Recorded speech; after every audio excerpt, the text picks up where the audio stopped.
सबसे पहले chapter start करने से पहले मैं आपसे क्वेश्चन पूछना चाहूंगा कि वाई एनर्जी इज नीडेड। ठीक है, वाई एनर्जी इज नीडेड। मान लो मैं हूं, मान लो आप हो, हमें एनर्जी क्यों चाहिए, हमें एनर्जी क्यों चाहिए? तो इसका सिंपल सा आंसर है, फॉर एग्जांपल मैं ये वीडियो शूट कर रहा हूं, मैं ये वीडियो बना रहा हूं, ठीक है, और आप वीडियो देख रहे हो, साथ साथ में मान लो आप नोट डाउन कर लो, है ना, और आप नीट की तैयारी भी करोगे, और आप भाग भी सकते हो, आप दौड़ भी सकते हो, आप खेल भी सकते हो, आप कूद भी सकते हो। तो किसकी वजह से? किसकी वजह से? क्योंकि आपके पास क्या है? एनर्जी है। आपके पास एनर्जी है, इसीलिए आप सारे काम कर पाते हो, आपकी बॉडी सारे फंक्शन कर पाती है। सिंपल सी बात, ठीक है। तो इसीलिए हमें एनर्जी चाहिए, ठीक है। और हमें एनर्जी चाहिए तो सिंपल सी बात है, प्लांट्स को भी तो एनर्जी चाहिए, है ना। नॉर्मल फंक्शनिंग के लिए प्लांट्स को भी तो एनर्जी चाहिए।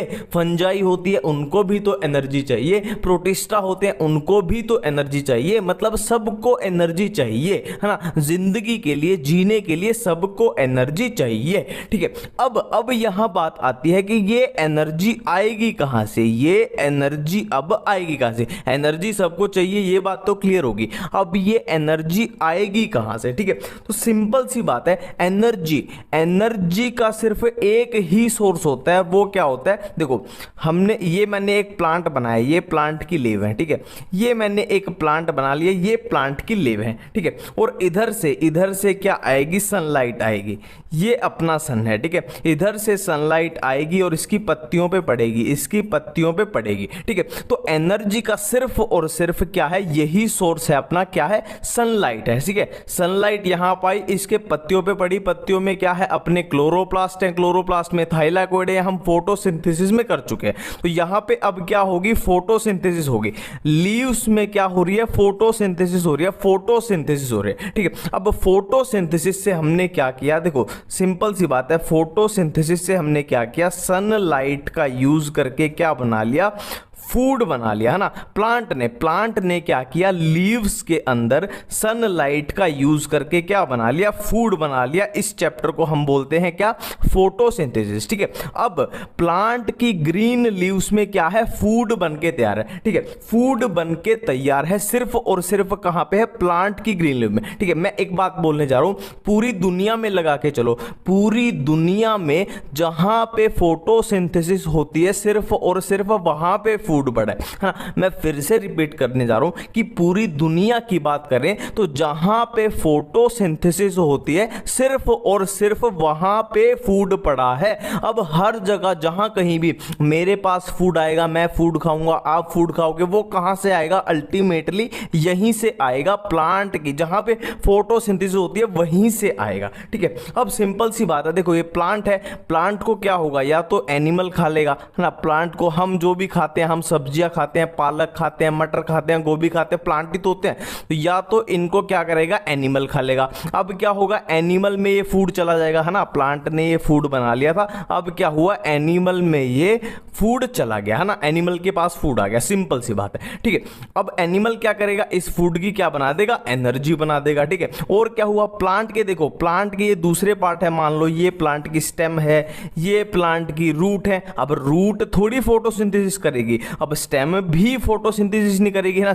फोटोसिंथेसिस तो सिर्फ क्या करेंगी? लीव्स करेंगी। तो ये जो प्लांट के दूसरे पार्ट हैं, ये ठीक बिल्कुल एनिमल्स के जैसे हैं, ये ठीक बिल्कुल एनिमल्स के जैसे हैं। ये अपना खाना नहीं बना सकते, तो इनके पास भी फूड कहां से आएगा? इन लीव्स से क्या आएगा?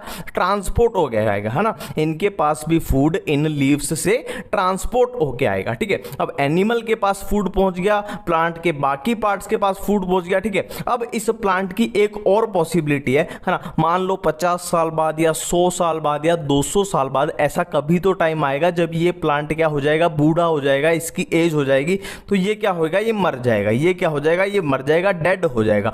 अब डेड जो डिकेइंग बायोमास बन जाएगा, उस पे कौन आएंगे? डीकंपोजर आएंगे। उस पे कौन आएंगे? डीकंपोजर आएंगे, ठीक है। अब जो ये फूड इसने बनाया था प्लांट ने, वो फूड इसमें गया डेड में, और फिर कहां गया? डीकंपोजर में गया। मतलब कहने की बात यह है कि अल्टीमेट सोर्स क्या है फूड का, ये फोटोसिंथेसिस है। अब फोटोसिंथेसिस से हर जगह फूड जा रहा है, फोटोसिंथेसिस से हर जगह फूड जा रहा है, ठीक है। अब मुद्दे की बात क्या है, फूड सबके पास पहुंच चुका है। मान लो मैंने फूड खा लिया, मैंने क्या है चिप्स खा लिए, मैंने कुछ भी खा लिया, बर्गर खा लिया, मैंने फूड खा लिया। अब फूड में क्या छुपी हुई है, एनर्जी छुपी हुई है।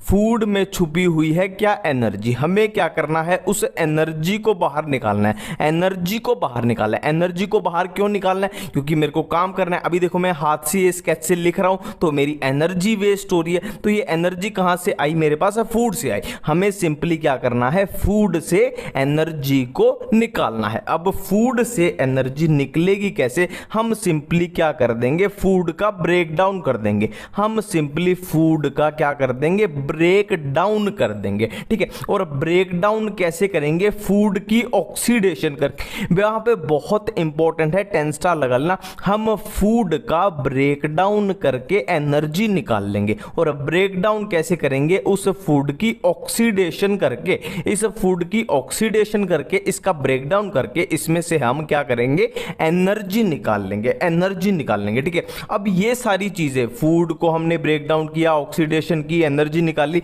ये सारी चीजें किसके अंदर हो रही है, ये सारी चीजें हो रही हैं एक सेल के अंदर। ये सारी चीजें हो रही हैं एक सेल के अंदर। तो इसी चीज को हम क्या बोल देते हैं, पूरा सेलुलर रेस्पिरेशन। इसी चीज को हम क्या बोल देते हैं, सेलुलर रेस्पिरेशन, जो ये अपना पूरा चैप्टर है, ठीक है। इसको प्लांट रेस्पिरेशन मत याद रखो, इसको सिंपली चैप्टर का नाम ही ऐसे याद रखो। चैप्टर का नाम है सेलुलर रेस्पिरेशन। सेलुलर रेस्पिरेशन का मतलब क्या है कि एक सेल के अंदर हम फूड का ब्रेक डाउन कर रहे हैं। और ब्रेक डाउन भी कैसे कर रहे हैं, फूड की ऑक्सीडेशन करके। किस लिए कर रहे हैं, ताकि उसमें से हम एनर्जी निकाल पाए और एनर्जी का हम आगे यूज कर पाए। ये सेल के अंदर हो रहा है, इसी को हम बोल रहे हैं सेलुलर रेस्पिरेशन। सेलुलर रेस्पिरेशन, बिल्कुल इतनी बातें क्लियर है, ठीक है। अब यहां पे देखो, जो ये हमने फूड यूज किया, ये क्या हो सकता है, ये एक कार्बोहाइड्रेट भी हो सकता है, ठीक है। ये जो हमने फूड यूज किया, फूड तो पता है ना क्या होता है, फूड तो ये एक कार्बोहाइड्रेट भी होता है। कार्बोहाइड्रेट में मेनली क्या होगा, ग्लूकोज ही अपने पास यूज होता है, ठीक है, ग्लूकोज ही, है ना। देखो कार्बोहाइड्रेट होता है, और क्या हो सकता है, फैट हो सकता है, और क्या हो सकता है, ये प्रोटीन हो सकता है, और ये प्रोटीन हो सकता है, और क्या हो सकता है, ये एक ऑर्गेनिक एसिड हो सकता है, ठीक है। बट यहां पे एक पॉइंट एनसीईआरटी में लिखा हुआ है, इसको ध्यान में रखना है कि जनरली मैक्सिमम टाइम क्या होगा, ये फूड अपना कौन सा यूज होगा, कार्बोहाइड्रेट, यानी ग्लूकोज याद रखना, कार्बोहाइड्रेट होगा, है ना। मैक्सिमम टाइम जनरली यूजुअली अपना जो फूड होता है कौन सा यूज होता है, कार्बोहाइड्रेट यूज होता है इस प्रोसेस में, बिल्कुल ठीक है। और क्या क्या हो सकता है, कार्बोहाइड्रेट हो सकता है, फैट हो सकता है, प्रोटीन हो सकता है, ऑर्गेनिक एसिड भी हो सकते हैं, ठीक है। अब देखो यहां पे जो ये फूड है, अब इसको रिलेट करके देखो कि जो ये फूड है, यानी फूड मतलब कार्बोहाइड्रेट है या फैट है या प्रोटीन है, ऑर्गेनिक एसिड है, तो ये सब एक तरीके से सबस्ट्रेट की तरह यूज हो रहे हैं, ठीक है। ये सब एक तरीके से इस रिएक्शन में सबस्ट्रेट की तरह यूज हो रहे हैं। तो इन सब को क्या बोल देंगे, इन सब को क्या बोल देंगे हम, रेस्पिरेटरी सबस्ट्रेट, ठीक है। इन सब को हम क्या बोल देंगे, रेस्पिरेटरी सबस्ट्रेट, ठीक है। रेस्पिरेटरी सबस्ट्रेट कौन से, अपने फूड है। फूड में क्या क्या है, कार्बोहाइड्रेट है या फैट है, प्रोटीन है, ऑर्गेनिक एसिड है। और मैक्सिमम टाइम यूजुअली जनरली क्या है, कार्बोहाइड्रेट है ना, ग्लूकोज इसमें याद रखना है। अब देखो फॉर एग्जाम्पल मैंने बिस्किट खाए, अब बिस्किट में क्या था, ग्लूकोज था, बिस्किट में क्या था, ग्लूकोज था, जो अपना क्या है, फूड है, या बोलो रेस्पिरेटरी सबस्ट्रेट है, ठीक है। अब मेरी सेल क्या करेंगी, इस फूड को, इस ग्लूकोज की ब्रेक डाउन करेंगी, और उस ब्रेक डाउन से क्या होगा, इसमें से एनर्जी निकलेगी, फिर मेरी बॉडी उस एनर्जी को यूज करेगी, सिंपल सी बात, ठीक है। अब इसमें क्या करना है, हमें ब्रेक डाउन करना है, और ब्रेक डाउन भी कैसे, मैंने बोला था ना, ब्रेक डाउन करेंगे, किससे करेंगे, ऑक्सीडेशन करके, इसका हमें करना है ब्रेक डाउन, इसका हमें करना है ब्रेक डाउन मतलब इसको तोड़ना है, और तोड़ने को हम क्या बोलते हैं, लिसिस बोलते हैं, तोड़ने को हम क्या बोलते हैं, लिसिस बोलते हैं, ठीक है।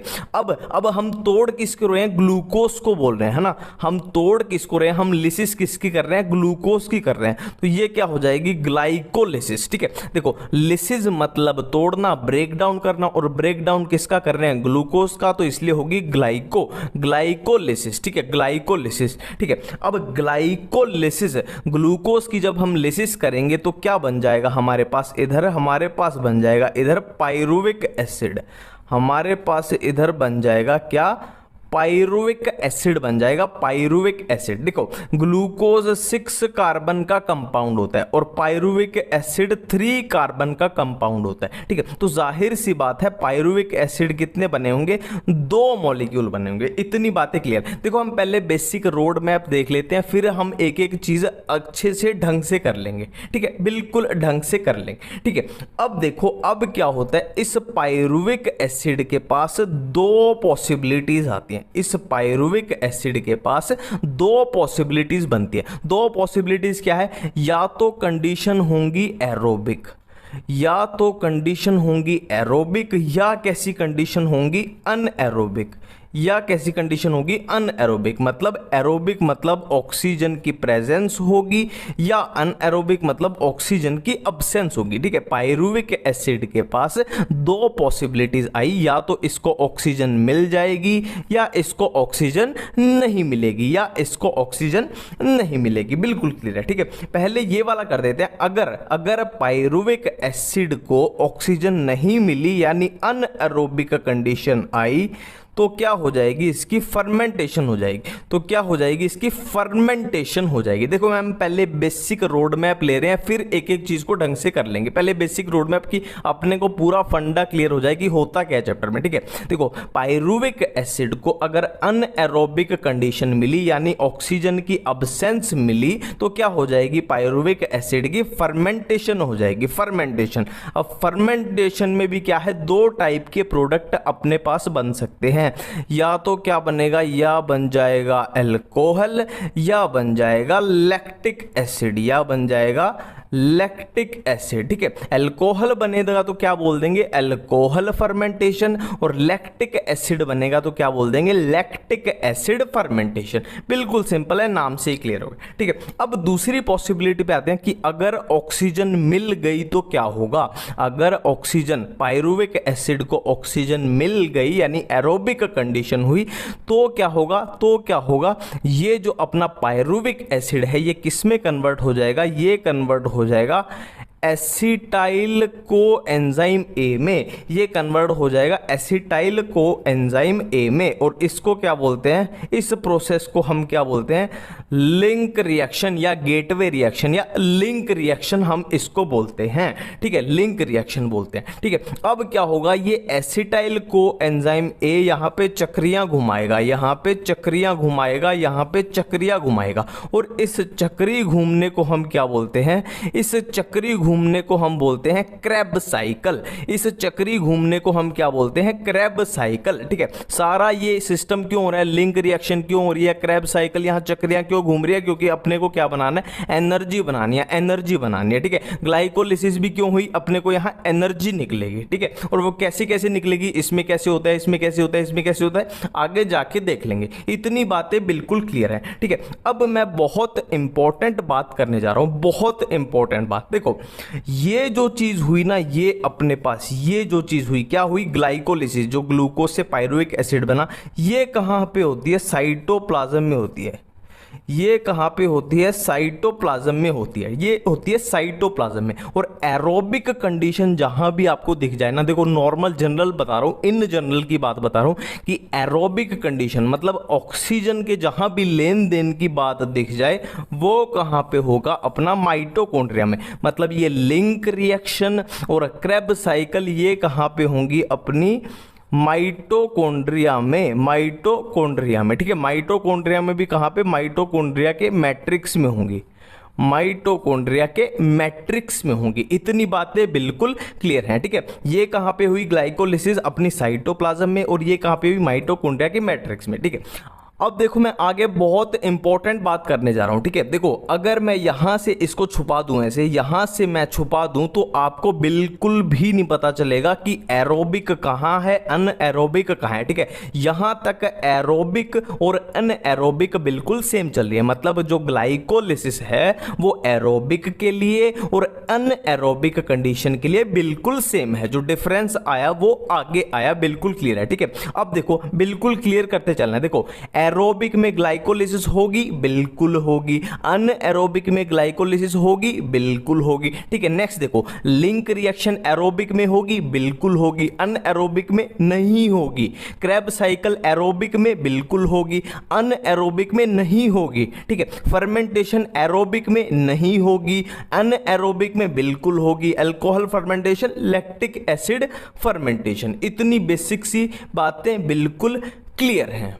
अब देखो यहां पे मैं आपकी एक और कंफ्यूजन क्लियर कर देता हूं। देखो हमें ग्लूकोज की क्या करनी थी, ब्रेकडाउन करनी थी। हमें ग्लूकोज की ब्रेकडाउन करनी थी, वो भी कैसे करनी थी, ऑक्सीडेशन करके। वो भी कैसे, ऑक्सीडेशन करके। मतलब हम ये क्या कर रहे हैं, ये ग्लूकोज की ऑक्सीडेशन कर रहे हैं, ये ग्लूकोज की ऑक्सीडेशन कर रहे हैं, ठीक है। तो ये ग्लूकोज से जो पायरुविक एसिड बना, ग्लूकोज से जो पायरुविक एसिड बना, ये क्या है, ये एक तरीके से पार्शियल ऑक्सीडेशन है। ऑक्सीडेशन तो है बट कैसी है, पार्शियल ऑक्सीडेशन है, पार्शियल ऑक्सीडेशन। बट यहां पे क्या है, हमारे पास एरोबिक कंडीशन आ गई, मतलब हमारे पास भरपूर ऑक्सीजन आ चुकी है, भरपूर ऑक्सीजन आ गई। तो ये हमने क्या कर दी, ये लिंक रिएक्शन और क्रेब साइकिल, ये क्या कर दी, हमने क्या कर दी, कंप्लीट ऑक्सीडेशन, ये हमने कर दी कंप्लीट ऑक्सीडेशन, ठीक है। और एनाएरोबिक में क्या है, अपने पास ऑक्सीजन एब्सेंट है,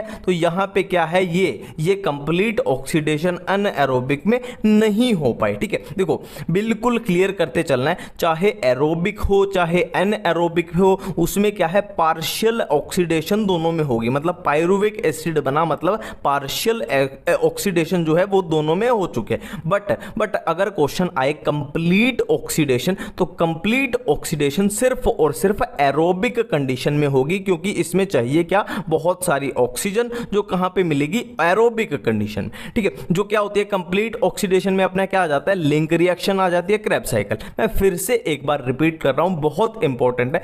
पार्शियल ऑक्सीडेशन में अपना क्या आया, ग्लाइकोलिसिस आई, जो एरोबिक में भी है और एनएरोबिक में है, और कहां पे है, साइटोप्लाज्म के अंदर है, ठीक है। देखो साइटोप्लाज्म में बिल्कुल क्लियर कर देता हूं एक एक बात। देखो ये मान लो एक सेल है, और सेल के अंदर क्या होते हैं, अपने सेल ऑर्गेनेली, मान लो ये राइबोसोम है, ये लाइसोसोम है, ये गोल्जी बॉडी है, जो भी है ना, अपने काम का क्या है, ये माइटोकॉन्ड्रिया है ना, सेल के अंदर ये अपना माइटोकॉन्ड्रिया, ये अपना माइटोकॉन्ड्रिया, ठीक है। जो ये ग्लाइकोलिसिस हो रही है वो कहां पे हो रही है, इस साइटोप्लाज्म के अंदर हो रही है, इस साइटोप्लाज्म के अंदर, ठीक है। और जो ये लिंक रिएक्शन और क्रेब साइकिल हो रही है वो कहां हो रही है, यहां पे माइटोकॉन्ड्रिया के अंदर हो रही है, यहां पे मैट्रिक्स पे।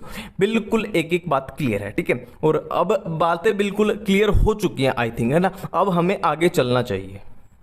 अब देखो यहां पे अपनी सारी प्रोसेस देख लेते हैं, ठीक है। देखो सबसे पहले क्या हुई थी, ग्लाइकोलिसिस हुई थी, जो एरोबिक में भी होगी और अनएरोबिक में भी होगी ना, दोनों के लिए कॉमन है। और कहां पे होगी इसकी location, cytoplasm of the cell, ठीक है। अब हमारे पास दो पॉसिबिलिटीज आती है, या तो एरोबिक कंडीशन यानी ऑक्सीजन की प्रेजेंस, या अनएरोबिक कंडीशन ऑक्सीजन की अब्सेंस, ठीक है। ऑक्सीजन की प्रेजेंस यानी एरोबिक कंडीशन में क्या होगा, लिंक रिएक्शन होगी, लिंक रिएक्शन के बाद क्या होगी, अपनी क्रेब साइकिल होगी, ठीक है। ये सब किस लिए कर रहे हैं हम, सिर्फ एनर्जी बनाने के लिए, यहां से एनर्जियां निकलेंगी, एनर्जी निकलेंगी, बिल्कुल क्लियर है। और अनएरोबिक कंडीशन में क्या होगी, फर्मेंटेशन होगी। अब फर्मेंटेशन का जो प्रोडक्ट है वो अल्कोहल बना तो क्या होगी, अल्कोहल फर्मेंटेशन, और लैक्टिक एसिड बना तो क्या होगी, लैक्टिक एसिड फर्मेंटेशन। इतनी बातें बिल्कुल क्लियर है। और एक मैंने बात बताई थी कि ग्लाइकोलिसिस तक क्या होता है, देखो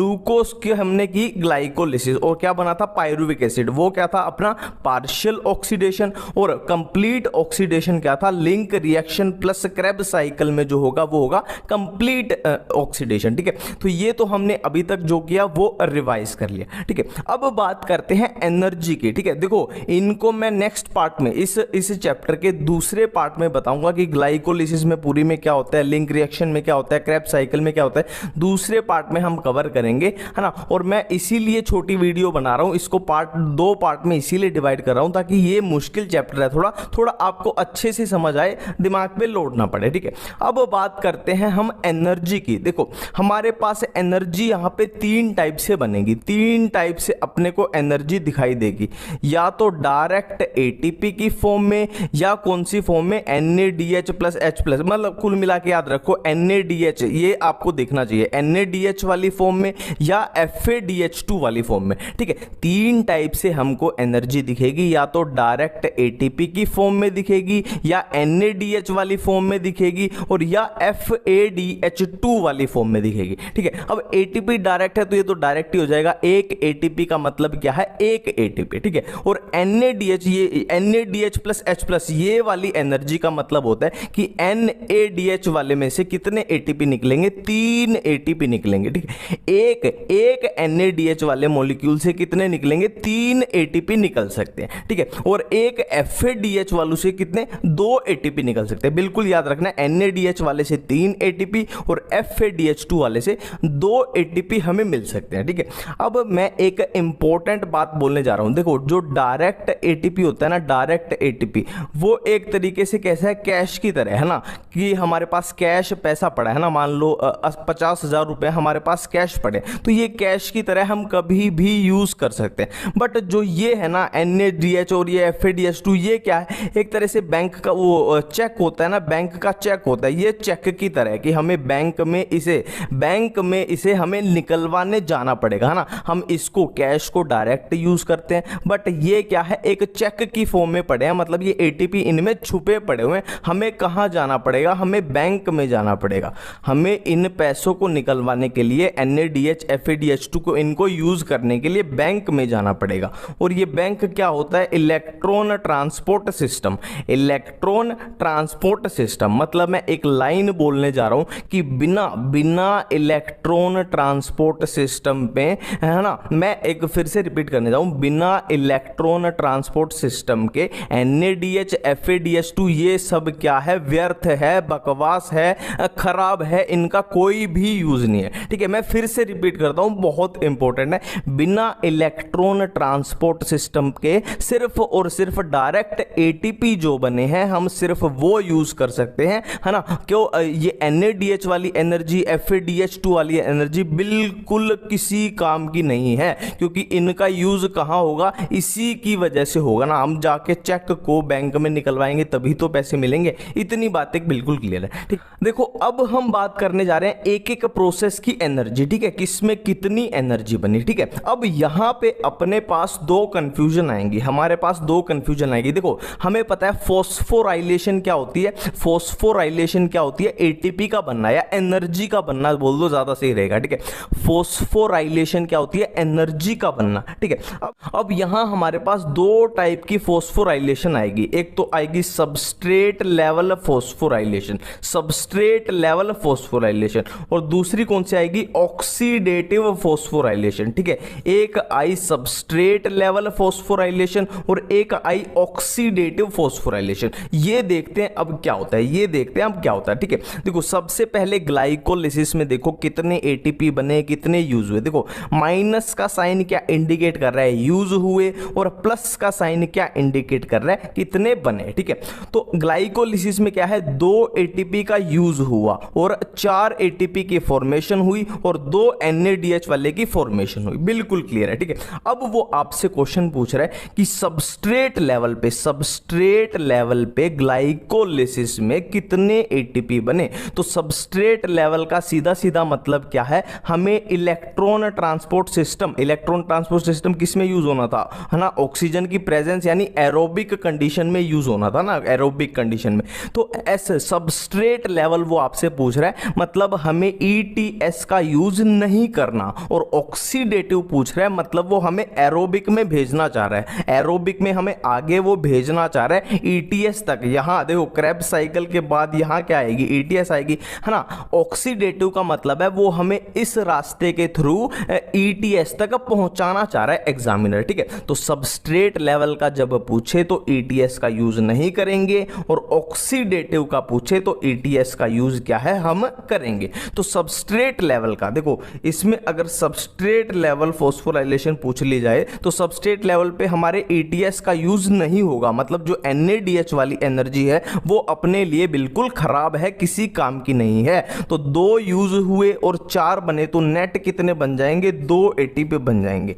नेट कितने बन जाएंगे सबस्ट्रेट लेवल पे, 2 ATP बन जाएंगे। और ऑक्सीडेटिव पूछ ले, ऑक्सीडेटिव फॉस्फोराइलेशन, या ऐसे पूछ ले एरोबिक कंडीशन में पूछ ले तो क्या होगा, देखो 2 यहां पे यूज हुए, 4 यहां पे बने और 2 NADH में कितने हो जाएंगे, 1 NADH में होते हैं 3, तो 2 में हो जाएंगे 6, तो 6 + 4 10 और 2 यूज हो गए, नेट कितने बने, 8 ATP बने। नेट कितने बने, 8 ATP बन चुके हैं। ठीक है, सबस्ट्रेट लेवल और ऑक्सीडेटिव फॉस्फोराइलेशन बिल्कुल क्लियर है। ठीक है, अब यहां पे एक मजेदार बात है। मजेदार बात क्या है कि ये जो बन रहे हैं ये एरोबिक में भी बन रहे हैं और अनएरोबिक में भी बन रहे हैं। ठीक है, ये बहुत मजेदार बात है। ग्लाइकोलिसिस एरोबिक में भी होती है, अनएरोबिक में भी होती है। कि ग्लाइकोलिसिस जो है हमने बात की थी कि एरोबिक में भी होती है और अनएरोबिक में भी होती है। ठीक है, ग्लाइकोलिसिस एरोबिक में भी होती है और एरोबिक में भी होते हैं। ठीक है, अब आपसे पूछ ले कि ग्लाइकोलिसिस के थ्रू एरोबिक में मैक्सिमम कितने ATP हम बना सकते हैं, तो मैक्सिमम कितने, 8 ATP बना सकते हैं। ठीक है, और अनएरोबिक में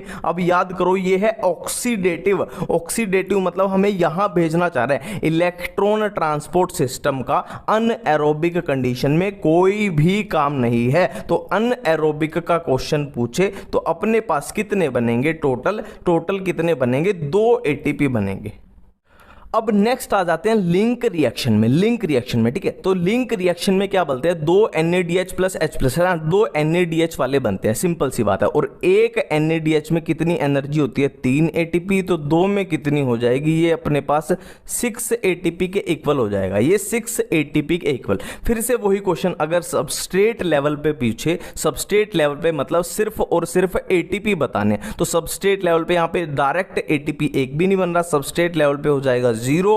और ऑक्सीडेटिव फॉस्फोराइलेशन पूछे तो कितने हो जाएंगे अपने पास, 6 ATP हो जाएंगे, 6 ATP। नेक्स्ट है क्रेब साइकिल। देखो क्रेब साइकिल में हमें 2 साइकिल घुमानी पड़ती हैं, क्यों घुमानी पड़ती हैं वो आगे जाके देखेंगे। हम यहाँ पे 2 साइकिल की बात कर रहे हैं, ये 2 बार हमें घुमानी पड़ती है। ठीक है, तो इसमें क्या क्या बनता है, +2 यानी 2 ATP की फॉर्मेशन, 2 डायरेक्ट ATP बने, 2 FADH2 बने और 6 NADH वाली एनर्जी बनी। बिल्कुल इतनी बातें क्लियर है। ठीक है, अब फिर से अपने से वो क्वेश्चन पूछ रहा है कि सबस्ट्रेट लेवल पे क्रेब साइकिल की 2 साइकिल हम घुमाते हैं, 2 साइकिल की बात कर रहे हैं। ठीक है, सबस्ट्रेट लेवल पे क्रेब साइकिल में कितने ATP बने, तो अपना आंसर क्या होगा, 2 ATP बने सबस्ट्रेट लेवल पे, ये सबस्ट्रेट लेवल पे। ठीक है, और दूसरा क्वेश्चन हमसे पूछे एरोबिक कंडीशन में, या बोले कि ऑक्सीडेटिव मतलब सिंपल सी बात है ना, ऑक्सीजन मतलब एरोबिक कंडीशन, ऑक्सीडेटिव फॉस्फोराइलेशन में कितने बने, देखो 2 तो ये डायरेक्ट हो गए और FADH2, एक FADH2 कितने देता है, 2 देता है, तो 2 कितने देंगे, 4 देंगे।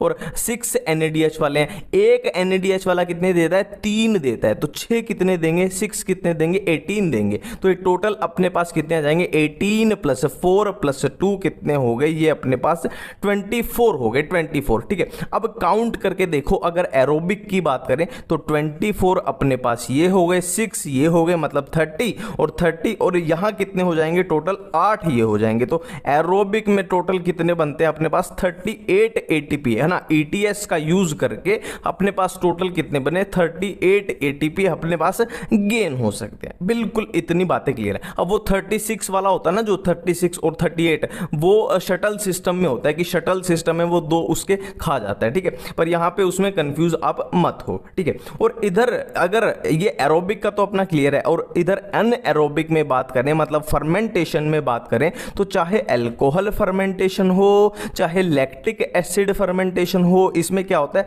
2 NADH का यूज होता है, 2 NADH + H+, इसका 2 NADH का यहां पे यूज होता है। ठीक है, अब देखो सिंपल सी बात है, अगर टोटल अब अनएरोबिक की बात करें, टोटल अनएरोबिक की बात करें तो 2 NADH यहां यूज हो गए, 2 यहां पे बने थे है ना। ग्लाइकोलिसिस में बेचारे ने 2 बनाए थे और यहाँ पे बेचारे के यूज हो गए, मतलब ये कैंसिल हो गए, इसका इससे कैंसिल हो गए, जो यहाँ बनाए वो यहाँ पे यूज हो चुके हैं। तो नेट गेन कितना, नेट गेन अनएरोबिक के पास कितना बना, देखो ये 4 बने थे, 4 में से 2 यूज हो गए, तो नेट गेन अनएरोबिक के पास बना सिर्फ और सिर्फ 2 एटीपी का। अनएरोबिक के पास नेट गेन है सिर्फ और सिर्फ 2 एटीपी का, और इसके पास एरोबिक के पास कितना है। तो पहले हम एक बार रिवाइज कर लेते हैं कि हमें ग्लूकोज की यानी फूड की क्या करनी है, ब्रेकडाउन करनी है। और ब्रेकडाउन भी कैसे करेंगे हम, ऑक्सीडेशन करके करनी है, ठीक है। हमें ग्लूकोज की क्या करनी है, ब्रेकडाउन करनी है। क्यों करनी है, क्योंकि हम इस ग्लूकोज से एनर्जी निकालना चाहते हैं, और वो एनर्जी हम किस में यूज करना चाहते हैं, हम पढ़ने में, भागने में, दौड़ने में, कूदने में, खेलने में, हम वो एनर्जी अपनी जिंदगी में यूज करेंगे, ठीक है। अब सिंपली क्या करनी है, ग्लूकोज की क्या करनी है, ग्लूकोज की ब्रेकडाउन करनी है। ग्लूकोज की ब्रेकडाउन भी कैसे करनी है, ब्रेकडाउन भी कैसे करनी है, ऑक्सीडेशन करके, ऑक्सीडेशन करके, ठीक है। तो ग्लूकोज को हमने क्या किया, तोड़ दिया, ग्लूकोज को हमने तोड़ दिया। ये मैं पिछली वीडियो का रिवाइज ही कर रहे हैं कि आपको बेसिक आइडिया लग जाए, ठीक है। ग्लूकोज को तोड़ना, किसी चीज को तोड़ना मतलब लिसिस है ना, लिसिस मतलब तोड़ना है। और तोड़ा किसको हमने, ग्लूकोज को तोड़ा, तो इसको इसलिए नाम दे दिया था, क्या नाम दे दिया था, ग्लाइकोलिसिस नाम दे दिया था, ग्लाइकोलिसिस, ठीक है। अब ग्लूकोज की ग्लाइकोलिसिस हो जाएगी तो यहां क्या बन जाएगा हमारे पास, यहां बन जाएगा क्या, पाइरुविक एसिड बन जाएगा। ये हमारे पास क्या बन गया, ये हमारे पास बन गया पाइरुविक एसिड बन गया, ठीक है, पाइरुविक एसिड, ठीक है। अब एक बात ध्यान रखेंगे, यहां पे एक मॉलिक्यूल अगर ग्लूकोज का लिया था तो यहां पे 2 मॉलिक्यूल बनेंगे पाइरुविक एसिड के, क्योंकि ग्लूकोज के अंदर कितने कार्बन होते हैं, 6 कार्बन होते हैं, और एक पाइरुविक एसिड के अंदर कितने, 3 कार्बन होते हैं। तो 6 कार्बन से कितने बनेंगे, 2 मॉलिक्यूल बनेंगे, ठीक है। अब हमने बात की थी कि पाइरुविक एसिड के पास क्या है, 2 पॉसिबिलिटीज आएंगी, 2 पॉसिबिलिटीज आएंगी, कैसी कैसी, या तो ऑक्सीजन प्रेजेंट होगी, या कैसी कंडीशन, एरोबिक कंडीशन, या ऑक्सीजन होगी अब्सेंट, यानी कैसी कंडीशन, अनएरोबिक कंडीशन, ठीक है। पाइरुविक एसिड के पास 2 पॉसिबिलिटी आई, या तो एरोबिक कंडीशन या अनएरोबिक कंडीशन, ठीक है। अब देखो एरोबिक कंडीशन में क्या होगा, ग्लाइकोलिसिस के बाद, एरोबिक कंडीशन में ग्लाइकोलिसिस के बाद कौन सी रिएक्शन होगी, लिंक रिएक्शन होगी। कौन सी रिएक्शन होगी, लिंक रिएक्शन होगी। और लिंक रिएक्शन के अंदर क्या होगा, जो ये अपना पाइरुविक एसिड है ये किस में कन्वर्ट हो जाएगा, ये कन्वर्ट हो जाएगा एसिटाइल कोएंजाइम ए में, एसिटाइल कोएंजाइम ए में, ठीक है। फिर क्या होगा, लिंक रिएक्शन के बाद क्या होगा, लिंक रिएक्शन के बाद क्या होगा, क्रेब साइकिल, लिंक रिएक्शन के बाद क्या होगा, क्रेब साइकिल। क्रेब साइकिल में ऐसे चक्रियां सी घूमती हैं, चक्रियां सी घूमती है, चक्रियां सी घूमती है, ठीक है। अब ये सारा काम हम क्यों कर रहे हैं, एनर्जी निकालने के लिए। ग्लाइकोलिसिस में से एनर्जी निकलेगी, लिंक रिएक्शन में से एनर्जी निकलेगी, और क्रेब साइकिल में से भी एनर्जी निकलेगी। सारा काम किस लिए कर रहे हैं, एनर्जी को निकालने के लिए, ठीक है। और अनएरोबिक में हमने बात की थी कि पाइरुविक एसिड में क्या हो जाएगी, अनएरोबिक कंडीशन में क्या हो जाएगी, इसमें हो जाएगी फर्मेंटेशन, इसमें हो जाएगी फर्मेंटेशन। अब फर्मेंटेशन की 2 टाइप की, फर्मेंटेशन भी 2 टाइप की हो सकती है, या तो अल्कोहलिक फर्मेंटेशन हो जाएगी या लैक्टिक एसिड फर्मेंटेशन हो जाएगी, ठीक है। इतनी बात हम कर चुके हैं, ठीक है। अब हम करने क्या वाले हैं पार्ट 2 में, पार्ट 2 अब से शुरू है, ये तो हमने सिर्फ रिवाइज किया है ना। पार्ट 2 में हम क्या करने वाले हैं कि ग्लाइकोलिसिस के अंदर क्या क्या होता है, ग्लाइकोलिसिस के अंदर क्या क्या होता है, कैसे कैसे होता है, क्या स्टेप होते हैं, उनको याद कैसे करें, लिंक रिएक्शन के अंदर क्या क्या होता है, क्रेब साइकिल के अंदर क्या क्या होता है, फर्मेंटेशन के अंदर क्या क्या होता है ना। ये पूरा डिटेल में करेंगे, एक एक चीज याद करवाऊंगा, एक एक स्टेप, हाँ सिंपल सिंपल सी ट्रिक बताऊंगा, कहां पे एनर्जी रिलीज है, कहां पे नहीं है, कहां पे क्या है, कहां पे एटीपी है, कहां पे NADH+ है, हाँ सारा बिल्कुल ही क्लियर करेंगे, ठीक है। चलते हैं अब पहले ग्लाइकोलिसिस की तरफ, ग्लाइकोलिसिस की तरफ, ठीक है। फिर करेंगे लिंक रिएक्शन, और फिर करेंगे क्रेब साइकिल, और लास्ट में करेंगे अपनी फर्मेंटेशन, ठीक है। चलते हैं कहां पे, ग्लाइकोलिसिस की तरफ।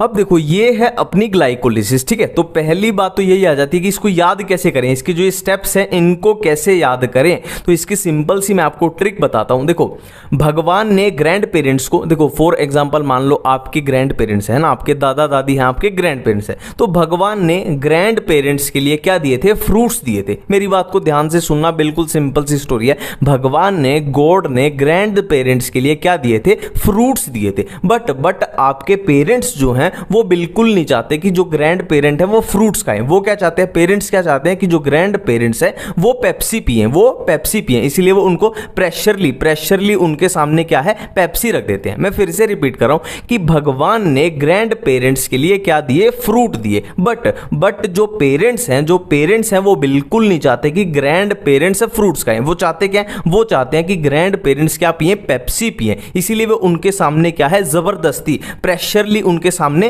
पेप्सी रख देते हैं। ठीक है, तो देखते हैं सिंपल सी, देखो God gives fruits for grand parents. ठीक है, God gives fruits for grand parents, है ना, भगवान ने क्या दिया, ग्रैंड पेरेंट्स के लिए फ्रूट दिए, God gives fruits for grand parents, but parents puts Pepsi pressurely, है ना, पेरेंट्स पुट्स पेप्सी प्रेशरली, मतलब पेरेंट्स ने क्या किया, पेप्सी को उनके सामने प्रेशरली लिख दिया। मैं फिर से एक बार पूरा रिपीट करता हूं, God gives fruits for grand parents but parents puts Pepsi pressurely. ठीक है, अब देखो गॉड से क्या आया अपने पास, जी फॉर गॉड, जी से ग्लूकोज आया, नेक्स्ट गिव से आया ग्लूकोज 6 फॉस्फेट, नेक्स्ट फ्रूट से हमारे पास आया fructose 6 phosphate, next F for फिर से नेक्स्ट आया fructose 1,6 bis phosphate, next grand parents, देखो GP, ग्रैंड पेरेंट्स GP से आया ग्लिसरल डिहाइड 3 फॉस्फेट,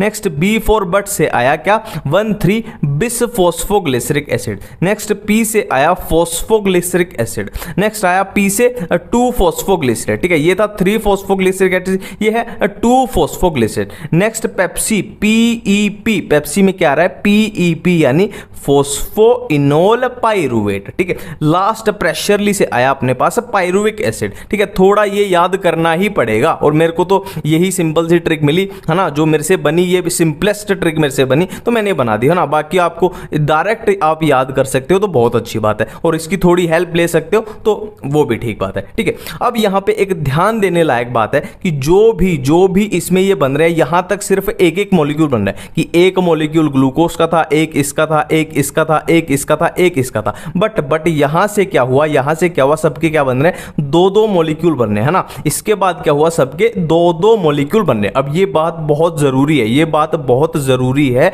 ये अपनी गलती करा सकती है। ठीक है, गलती कहां करा सकते हैं वो देखते हैं। ठीक है, अब बात आती है कि कहां पे एनर्जी का लेना देना है। ठीक है, अब बात क्या आती है कि कहां कौन से स्टेप में एनर्जी का लेना देना है। ठीक है, तो एनर्जी का लेना देना किस फॉर्म में होगा, देखो या तो एटीपी होगा, एटीपी वाली एनर्जी होगी, या कौन सी होगी अपने पास, ये वाली होगी NADH+ या एटीपी वाली होगी या NADH+ वाली एनर्जी होगी। ठीक है, देखो एटीपी तो अपनी नॉर्मल वाली एनर्जी है, ये थोड़ी स्पेशल वाली है क्योंकि इसमें एनर्जी छुपी रहती है ना। तो पहले स्पेशल वाली को निपटाते हैं। देखो बिल्कुल सिंपल सा मैं मेथड बताऊंगा, एक तरीका बताऊंगा। देखो यहां पे एरो काउंट कर लो, कितने एरो हैं, 1 2 3 4 5 6 7 8 9 एरो हैं। ठीक है, 9 एरो। अब 9 एरो में से सबसे मिडल वाले एरो को पकड़ो, बिल्कुल सबसे मिडल वाले एरो को पकड़ो। देखो ये हो जाएगा अपना मिडल वाला एरो, है ना, 4 इससे ऊपर है और 4 इससे नीचे। तो जो सबसे मिडल वाला एरो है वो सबसे स्पेशल है। वो सबसे स्पेशल क्यों है, क्योंकि यहां पे किसकी फॉर्मेशन होगी, यहां पे फॉर्मेशन होगी NADH+, ये वाली एनर्जी की यहां पे फॉर्मेशन होगी, ये सबसे स्पेशल एरो है। अब देखो यहां पे कॉमन सेंस की बात याद रखनी है कि देखो यहां से इधर जा रहे हैं तो 2 मॉलिक्यूल इधर बन रहे हैं, 2 मॉलिक्यूल। ठीक है, तो एनर्जी भी कितनी निकलेगी, 2 मॉलिक्यूल निकलेंगे इसके NADH+ के। बिल्कुल सिंपल सी बात है। ठीक है, अब हमें क्या करना है, देखो ये अपना मिडल वाला एरो था, है ना, इसको एक छोड़ के नेक्स्ट एरो पे जाओ, एक छोड़ के नेक्स्ट एरो पे जाओ। तो यहां पे क्या है, एटीपी का लेन देन है, एटीपी का लेना देना है, और लेना देना भी कैसा है, माइनस एटीपी। माइनस मतलब यहां पे एटीपी अपना यूज हो रहा है। ठीक है, यहां पे क्या है, ये फॉर्म हो रहा है, ये प्लस है, ये मतलब फॉर्मेशन हो रही है, माइनस मतलब यहां पे एटीपी अपना यूज हो रहा है। ठीक है, हमने क्या किया, बीच वाला एरो पकड़ा, उससे एक छोड़ के नेक्स्ट पे गए, यहां पे एक एटीपी का यूज है ना। अब क्या किया, एक छोड़ के नेक्स्ट पे गए। ठीक है, एक छोड़ के एक, और यहां भी क्या है, एटीपी का लेना देना है, और लेना देना भी कैसा है, माइनस मतलब यहां भी एटीपी यूज हो रहा है। तो यहां पे एक एटीपी यूज हुआ, देखो एक ऐसे याद आ जाएगा, सब एक एक बन रहा है, तो यहां पे क्या हुआ, हुआ, एक एटीपी का यूज, यहां भी एक एटीपी का यूज हुआ। ठीक है, अब तक बिल्कुल क्लियर है। ठीक है, अब क्या करना है, हमें फिर से वही करना है कि एक छोड़ के एक पे आ जाओ, एक छोड़ के एक पे आ जाओ। ठीक है, एक छोड़ के एक पे यहां पे थोड़ा स्टार लगा लो, यहां पे थोड़ा स्टार लगा लो, एक छोड़ के एक पे स्टार लगा लो, और एक छोड़ के फिर एक पे आ जाओ। यहां पे क्या है, एटीपी की फॉर्मेशन हो रही है, एटीपी की फॉर्मेशन हो रही है, प्लस का निशान लगा देता हूं। देखो यहां पे यूज हो रहे हैं एटीपी, यहां पे फॉर्मेशन हो रही है, प्लस का निशान लगाया। और कितने एटीपी बनेंगे तो देख लो, सिंपल सी बात है, यहां दो दो बन रहे हैं तो यहां भी दो बनेंगे। देखो यहां पे एक एक थे तो यहां पे एक यूज होगा, एक यूज होगा, यहां पे दो है तो यहां पे दो एटीपी बनेंगे। ठीक है, अब देखो ये हमने स्टार लगाया था यहां पे, तो टेक्निकली एक छोड़ के एक वाले रूल में यहां पे आना चाहिए था, पर यहां पे थोड़ा सा आपको इंप्रोवाइज करना है, आपको यहां पे बनाना है, आपको यहां पे एटीपी बनाने हैं। यहां पे इस स्टेप में एक गड़बड़ी हो रही है। ठीक है, और यहां भी कितने बनेंगे, देखो दो हैं तो दो ही बनेंगे, दो ही बनेंगे। ठीक है, अब काउंट कर लो टोटल कितने एटीपी बने, 2 + 2 4 एटीपी हमारे क्या हुए, फॉर्म हुए, बने। ठीक है, और यूज कितने हुए, एक दो एटीपी अपने यूज हुए। ठीक है, 2 एटीपी अपने यूज हुए माइनस 2 एटीपी, और बने कितने, +4 एटीपी बने। और NADH+ ये कितने बने, ये अपने 2 बने, है ना, NADH वाले कितने बने, 2 बने। बिल्कुल इतनी बातें क्लियर है। ठीक है, और ये सबस्ट्रेट लेवल क्या होता है, ऑक्सीडेटिव फॉस्फोराइलेशन, ये हम पार्ट 1 में कर चुके हैं ना, कि कौन सा कहां पे कितने कितने होंगे, ये बिल्कुल क्लियर कर चुके हैं। एरोबिक में कैसे होंगे, एनारोबिक में कैसे। आपने पार्ट 1 नहीं देखा तो आपको मजा नहीं आएगा इसमें, आप पहले पार्ट 1 देख के आओ। ठीक है, ये बिल्कुल क्लियर है। ठीक है, अब बारी आती है किसकी, एंजाइम्स की, एंजाइम्स की। ठीक है, अब बात करते हैं कि एंजाइम्स को कैसे याद करें।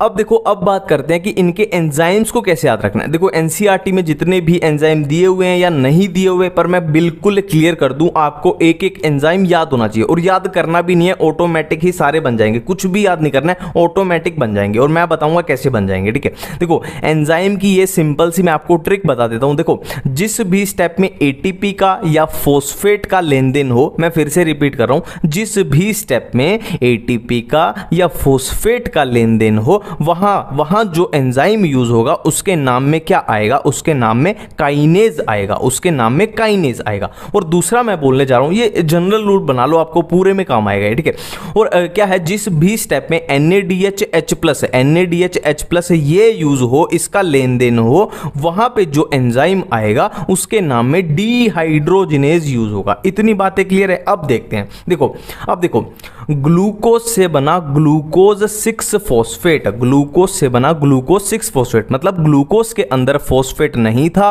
और इसमें ग्लूकोज 6 फॉस्फेट में क्या हुआ, फॉस्फेट आ गया। तो मैंने क्या बोला, जब भी फॉस्फेट का लेन देन हो या एटीपी का लेन देन हो, एटीपी का भी लेन देन हो रहा है ना, एटीपी का भी हो रहा है ना, उसके एंजाइम में क्या आएगा, काइनेज आएगा, उसके एंजाइम के नाम में क्या आएगा, काइनेज आएगा, है ना। देखो सिंपल सी बात है, काइनेज तो अपना फिक्स हो चुका है ना, और फॉस्फेट कौन सी पोजीशन पे लगा, 6th पोजीशन पे। 6th मतलब है हेक्सो, है ना, तो नाम क्या हो जाएगा, हेक्सोकाइनेज। कुछ भी याद नहीं किया, कुछ भी याद नहीं किया। ठीक है, बिल्कुल सिंपल है। नेक्स्ट पे चलते हैं। देखो ग्लूकोज 6 फॉस्फेट से क्या बना, फ्रक्टोज 6 फॉस्फेट। अब देखो ये बिल्कुल सेम है, 6 फॉस्फेट बिल्कुल सेम है, तो चेंज क्या हुआ, ग्लूकोज से क्या बन गया, फ्रक्टोज बन गया। और ग्लूकोज और फ्रक्टोज आपस में क्या है, आपस में क्या है, आइसोमर्स हैं, तो एंजाइम का नाम क्या हो जाएगा, आइसोमरेज। बिल्कुल सिंपल है, ग्लूकोज और फ्रक्टोज क्या है, आइसोमर्स हैं, तो एंजाइम का नाम क्या हो जाएगा, आइसोमरेज, है ना। अब काइनेज कहीं पे आएगा, एटीपी का या फॉस्फेट का कोई तो लेना देना नहीं है ना,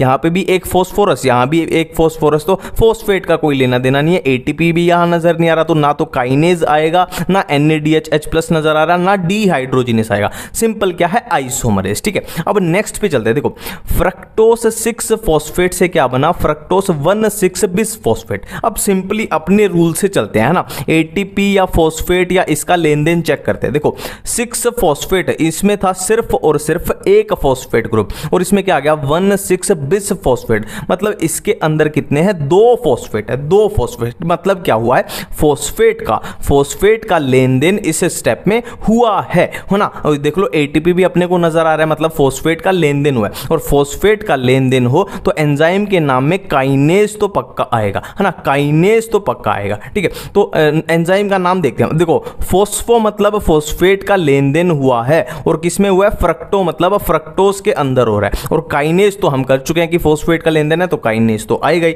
सिंपल सी बात है। अब नेक्स्ट स्टेप पे चलते हैं। देखो फ्रक्टोज 1,6 बिस फॉस्फेट से बना ग्लिसरल्डिहाइड 3 फॉस्फेट, है ना, 3 फॉस्फेट। अब सिंपल सा इसको ऐसे याद रखना, देखो ग्लिसरल्डिहाइड मतलब क्या बन रहा है, एल्डिहाइड बन रहा है। ग्लिसरल्डिहाइड बन रहा है मतलब क्या बन रहा है, एल्डिहाइड बन रहा है, तो एंजाइम का नाम हो जाएगा एल्डोलेज। एल्डिहाइड बन रहा है तो एंजाइम का नाम क्या हो जाएगा, एल्डोलेज हो जाएगा। अब नेक्स्ट देखते हैं, नेक्स्ट में क्या है, देखो सिंपल सा ग्लिसरल्डिहाइड 3 फॉस्फेट से बना 1,3 बिस फॉस्फोग्लिसरिक एसिड। और इस स्टेप में क्या है, NaDHH+ का यूज हो रहा है। इस स्टेप में क्या है, NaDHH+ का यूज हो रहा है। मतलब क्या है, एंजाइम के नाम में क्या आएगा, डिहाइड्रोजिनेज पक्का आएगा, है ना। तो एंजाइम का नाम क्या हो जाएगा, G3P, यानी क्या है, ग्लिसरल्डिहाइड 3 फॉस्फेट डिहाइड्रोजिनेज। ठीक है, ग्लिसरल्डिहाइड 3 फॉस्फेट डिहाइड्रोजिनेज। ठीक है, ये पूरा इंडिकेट हो गया अपना। ठीक है, नेक्स्ट क्या है, 1,3 बिस फॉस्फोग्लिसरिक एसिड से क्या बना, 3 फॉस्फोग्लिसरिक एसिड बना, है ना। अपना बेसिक रूल चेक कर लो कि एटीपी या फॉस्फेट का लेन देन तो नहीं है, इसका लेन देन तो नहीं है, तो सिंपल नजर आ रहा है क्या है, एटीपी का लेना देना है ना। सिंपल सी बात है, 1,3 बिस मतलब इसमें 2 फॉस्फेट थे और इसमें 3 फॉस्फो मतलब इसमें सिर्फ एक फॉस्फेट रह चुका है, एक फॉस्फेट रह चुका है, सिंपल सी बात है। ठीक है, मतलब क्या है, एंजाइम के नाम में काइनेज तो पक्का आएगा, काइनेज तो पक्का आएगा, तो एंजाइम का नाम क्या हो जाएगा, फॉस्फोग्लिसरेट काइनेज। सिंपल सी बात है। देखो ये क्या है, ये अपना क्या था, फॉस्फोग्लिसरेट, ये अपना क्या है, फॉस्फोग्लिसरेट, इससे भी रिलेट हो जाएगा फॉस्फोग्लिसरेट में, है ना। तो क्या हो जाएगा, फॉस्फोग्लिसरेट काइनेज। फॉस्फोग्लिसरेट क्या है ना, बिल्कुल सिंपल, नाम से ही कवर हो रहा है। अब नेक्स्ट देखो 3 फॉस्फोग्लिसरिक एसिड से क्या बन रहा है, 2 फॉस्फोग्लिसरेट बन रहा है। सिंपल सी बात है, यहां पे जो फॉस्फेट था वो 3rd पोजीशन पे था और यहां पे क्या हो गया, 2nd पोजीशन पे आ गया, है ना। एक तरीके से नहीं बोले कि उसकी पोजीशन चेंज होगी, उसकी पोजीशन चेंज हो रही, तो इसको रिलेट करके देखो, होता है ना कि पॉइंट म्यूटेशन की तरह नहीं लग रहा है, म्यूटेशन होगी इसमें कि 3rd पोजीशन पे लगा हुआ था अब 2nd पे लग गया, एक तरह की म्यूटेशन होगी उसमें, है ना। म्यूटेशन मतलब यहां पे एंजाइम याद आ जाएगा, कौन सा था, म्यूटेज था, एंजाइम कौन सा, म्यूटेज, है ना। एक तरीके से पोजीशन चेंज होगी, उसका म्यूटेशन होगी उसमें, ऐसे याद रखना। नेक्स्ट है फॉस्फो, ये 2 फॉस्फोग्लिसरेट से क्या बन रहा है, फॉस्फोइनोल पाइरुवेट। देखो इसमें क्या बन रहा है, इनोल बन रहा है, इसमें क्या बन रहा है, इसमें इनोल बन रहा है, तो क्या हो जाएगा, इनोलेज, है ना। इनोल बन रहा है तो इनोलेज, बिल्कुल सिंपल है। नेक्स्ट है फॉस्फोइनोल पाइरुवेट से क्या बन रहा है, पाइरुविक एसिड बन रहा है। तो देखो यहां पे है एटीपी का लेना देना, एटीपी का लेना देना मतलब एंजाइम के नाम में काइनेज तो पक्का आएगा, और बन क्या रहा है, फॉर्मेशन किसकी हो रही है, पाइरुविक एसिड की, तो नाम क्या हो जाएगा, पाइरुवेट काइनेज, है ना। पाइरुविक एसिड बना पाइरुवेट, और यहां पे एटीपी की वजह से क्या आ गया, अपना काइनेज आ गया। इतनी सिंपल सी बातें हैं।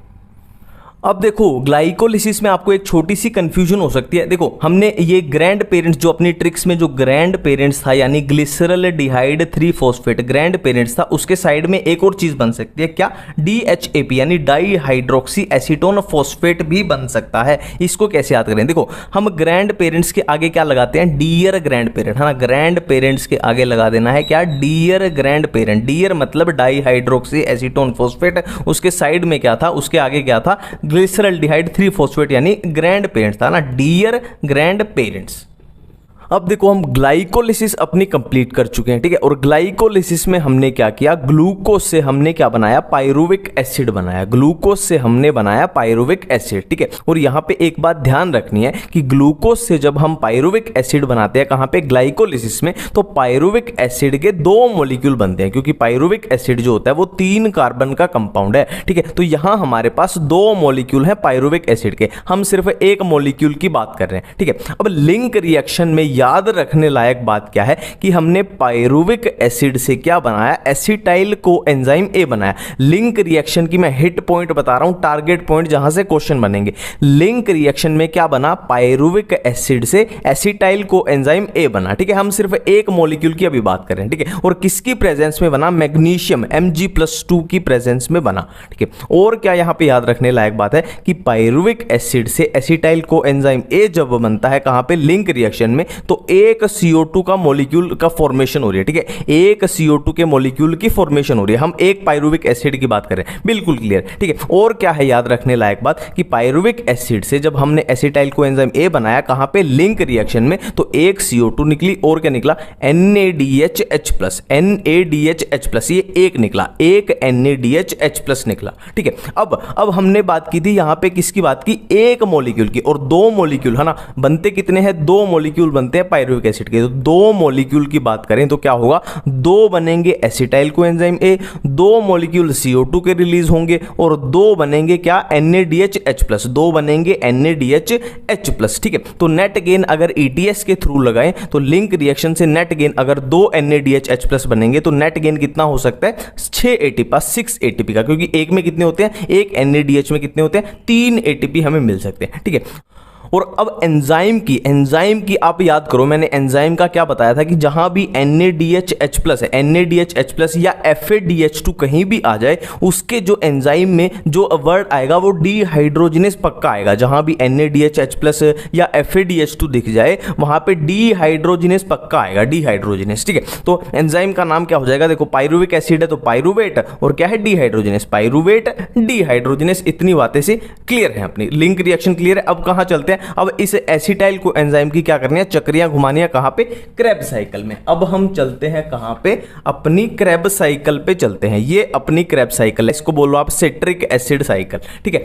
अब देखो इसको याद कैसे करना है, बहुत सिंपल तरीके से बताऊंगा। देखो अगर किसी सिटी में यानी शहर में अगर मिलिट्री ऑपरेशन होना है, ठीक है, मैं फिर से रिपीट करता हूं कि अगर किसी सिटी में, अगर किसी शहर में अगर मिलिट्री ऑपरेशन होना है तो उस सिटी को शांत कर दिया जाता है ना, उसमें अनाउंसमेंट कर दी जाएगी कि भाई लोगों को बता दिया जाएगा ना कि कोई भी बाहर मत निकला, बिल्कुल चुपचाप रहना, बिल्कुल साइलेंट तरीके से रहना, क्योंकि शहर में, सिटी में क्या होने वाला है, मिलिट्री ऑपरेशन होने वाला है। तो पूरे शहर को, पूरी सिटी को क्या कर दिया जाएगा, साइलेंट कर दिया जाएगा, किसके लिए, मिलिट्री ऑपरेशन के लिए। तो सिंपल सी ट्रिक है, देखो, ए सिटी इज केप्ट साइलेंट, ठीक है, ए सिटी इज केप्ट साइलेंट मतलब एक सिटी को साइलेंट कर दिया गया फॉर मिलिट्री ऑपरेशन, किसके लिए, मिलिट्री ऑपरेशन के लिए। मैं फिर से रिपीट करता हूं, a city is kept silent, एक सिटी को साइलेंट रखा गया for military operation, military operation के लिए। मैं फिर से रिपीट करता हूं, a city is kept silent for military operation.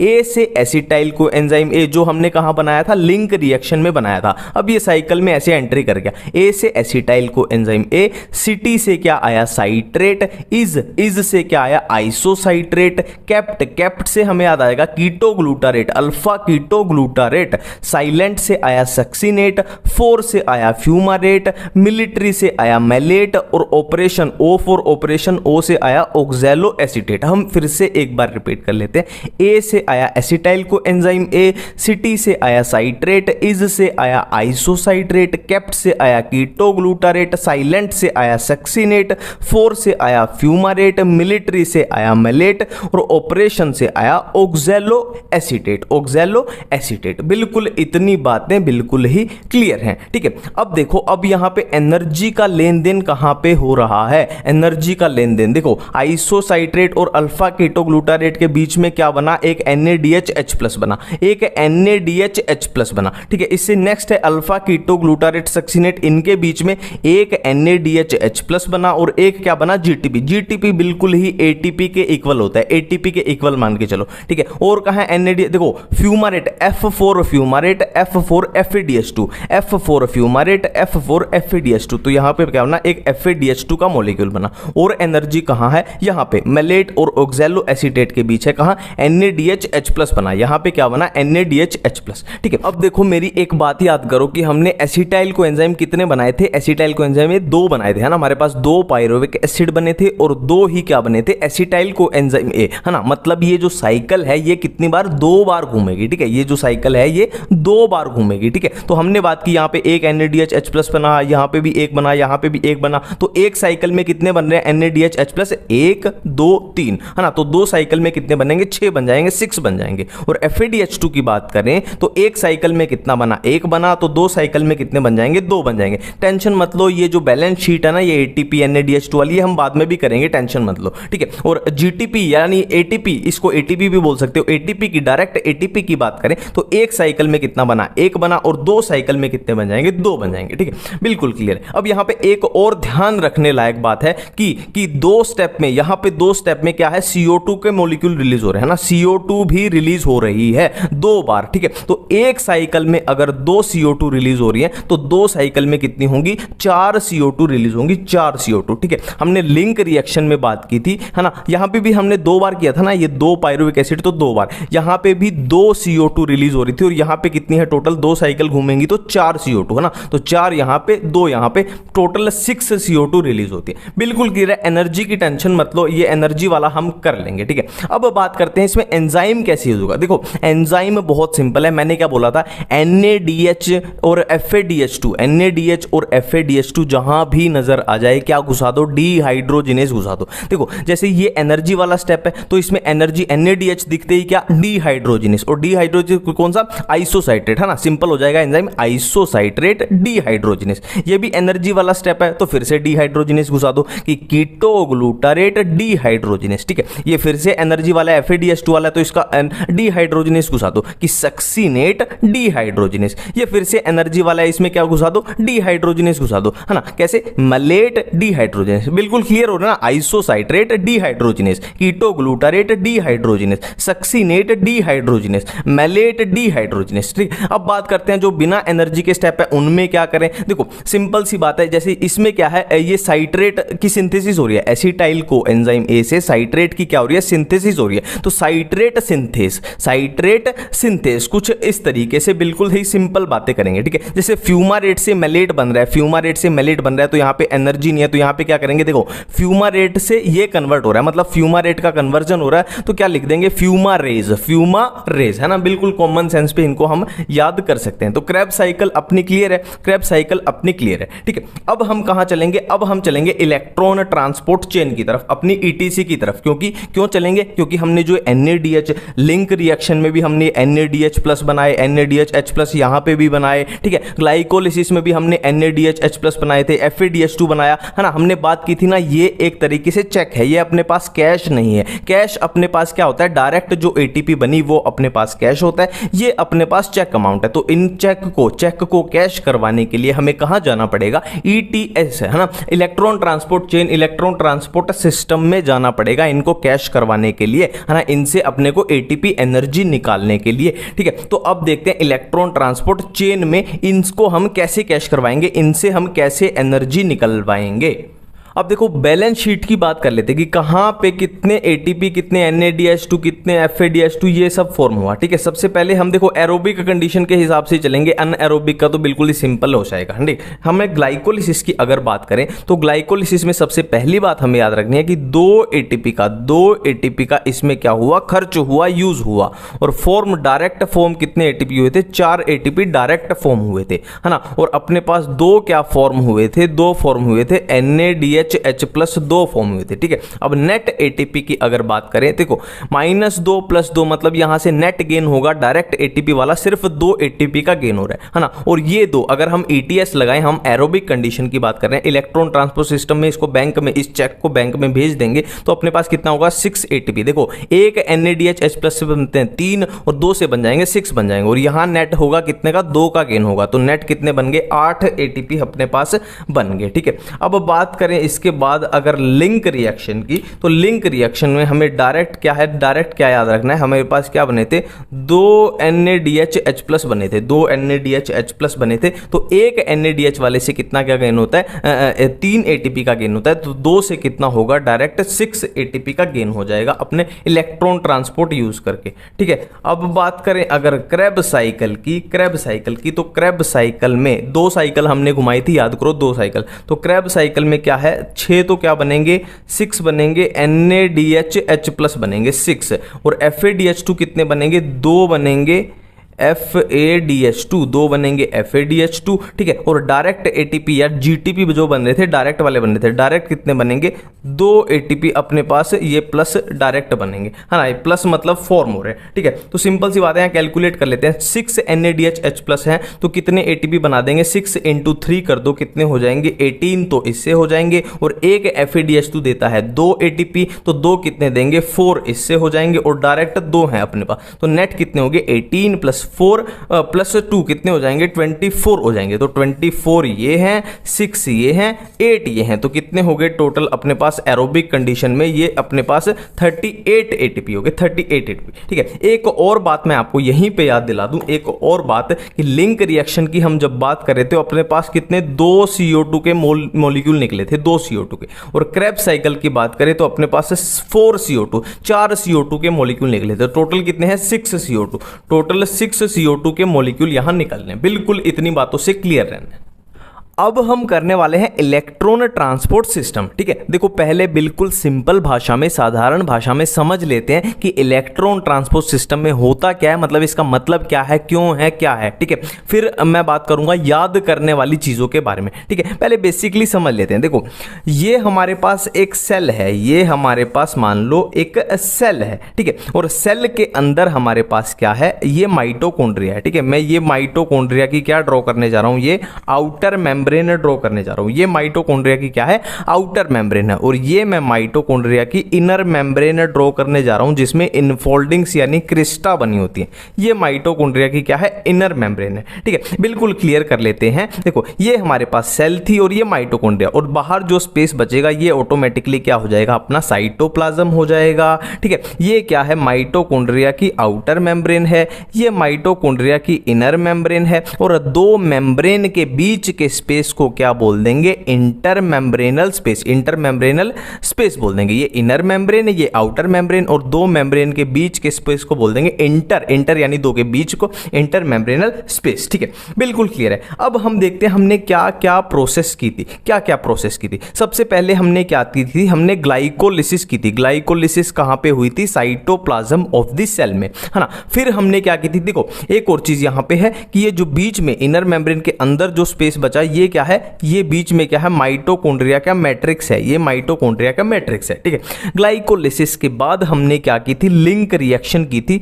Link reaction जो कहां पे होगी, माइटोकॉन्ड्रिया के मैट्रिक्स में होगी। और लिंक रिएक्शन के बाद हमने क्या की थी, क्रेब्स साइकिल की थी, जो कहां होगी, माइटोकॉन्ड्रिया के मैट्रिक्स में। ग्लाइकोलिसिस साइटोप्लाज्म में, link reaction and Krebs cycle कहां पे, माइटोकॉन्ड्रिया के मैट्रिक्स में। इतनी बातें बिल्कुल क्लियर है, ठीक है। अब देखो ग्लाइकोलिसिस में भी हमने एनर्जी बनाई थी, लिंक रिएक्शन में भी हमने एनर्जी बनाई, क्रेब्स साइकिल की में भी हमने क्या बनाई, एनर्जी बनाई, है ना। तो हमने एनर्जी कितने टाइप की बनी हमारे पास, देखो जो डायरेक्ट एटीपी बन गई वो तो अपने पास क्या है, कैश है ना, कैश है, हम इसको कभी भी यूज कर सकते हैं।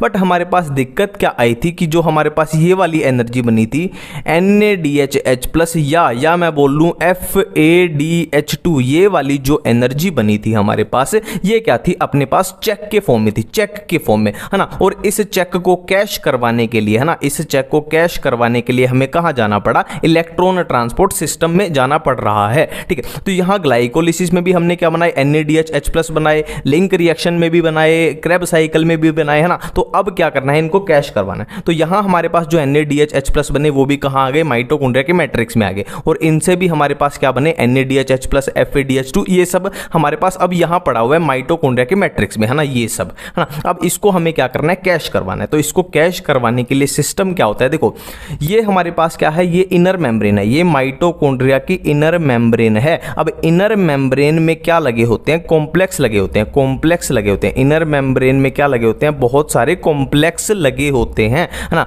कॉम्प्लेक्स 1, कॉम्प्लेक्स 2, कॉम्प्लेक्स 3, कॉम्प्लेक्स 4, ऐसे। और वो क्या होते हैं, मैं इसके बाद पहले समझ लेते हैं, इसके बाद बात करेंगे, ठीक है। और क्या लगे होते हैं, कॉम्प्लेक्स के साथ क्या लगा होता है, ATP सिंथेज लगा होता है। और क्या लगा होता है, कॉम्प्लेक्स के साथ ATP सिंथेज लगा होता है। ये ये हमारा एटीपी सिंथेज है, ठीक है। मैं फिर से रिपीट कर रहा हूं कि माइटोकॉन्ड्रिया की इनर मेम्ब्रेन में क्या लगे हुए हैं, कॉम्प्लेक्स लगे हुए हैं और क्या लगा हुआ है, एटीपी सिंथेज लगा हुआ है, ठीक है। अब बिल्कुल क्लियर बातें करते हैं, बिल्कुल ही क्लियर बातें करते हैं। हमारे पास अंदर मान लो ये पड़ा है एक, हम एक की बात कर रहे हैं, एक से अपने को सारा समझ में आएगा।